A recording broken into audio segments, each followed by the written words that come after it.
taifa letu, nyumbani kwetu. Hakuna lisilowezekana. Tumepewa na Mungu. Umoja ni nguvu na utengano ni udhaifu.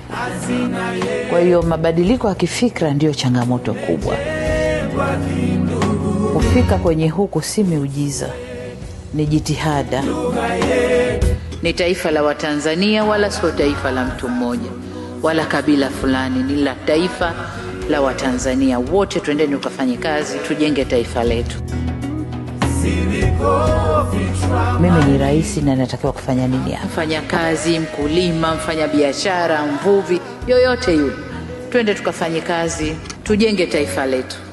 Ni taifa la Watanzania, wala sio taifa la mtu mmoja wala kabila fulani, ni la taifa la Watanzania wote. Twendeni tukafanye kazi, tujenge taifa letu.